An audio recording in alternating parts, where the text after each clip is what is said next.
আসসালামু আলাইকুম রহমতুল্লাহি বরকাতুহ। দেশ বিদেশ যে যেখান থেকে আপনারা আমাদেরকে দেখছেন, আলফালা ইসলামী সংঘ বাদরণকারীর পক্ষ থেকে আপনাদের সবাইকে আন্তরিক মুবারকবাদ এবং শুভেচ্ছা জানাচ্ছি।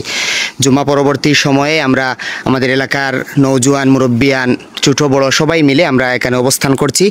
আমাদের আলফালা ইসলামী সংঘ দীর্ঘ কয়েকদিন থেকে ইসলামিক কিছু কাজ করে যাচ্ছে। ইসলামের দাওয়াত, বিভিন্ন ধরনের কাজ আঞ্জাম দিয়ে যাচ্ছে। মানুষের ধারে ধারে ইসলামের বিভিন্ন দাওয়াত পৌঁছে দেওয়ার চেষ্টা করছে।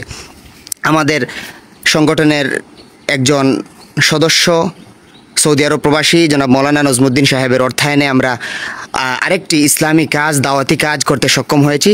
দেখতে পাচ্ছেন আপনারা, জিকরুল্লাহর একটা ফেস্টুন তৈরি করা হয়েছে। এখানে নামাজের পরবর্তী সময়ে গুরুত্বপূর্ণ কিছু দোয়া, যেগুলো রাসূলুল্লাহ সাল্লাল্লাহু আলাইহি ওয়াসাল্লাম থেকে বর্ণিত, ইস্তিগফার সমূহ, আল্লাহুম্মা আনতাস সালাম ওয়া মিনকাস সালাম তাবারাকতা ইয়া যাল জালালি ওয়াল ইকরাম, আরও বিভিন্ন দোয়া, সুবহানাল্লাহ 33 বার, আলহামদুলিল্লাহ 33 বার, আল্লাহু আকবার 33 বার, যেগুলো আমরা তসবিহে ফাতিমি হিসাবে জানা আছে। তারপরে রয়েছে সূরা ইখলাস, সূরা ফালাক, সূরা নাস, আরও বিভিন্ন দোয়াসমূহ রয়েছে যেগুলো হাদিস দ্বারা আমরা জানতে পেরেছি। এই সমস্ত দোয়া আমরা একত্রিত করে একটি ফেস্টুন তৈরি করেছি, যেগুলো আমরা কয়েকটা মসজিদে দিয়ে আসবো ইনশাআল্লাহ।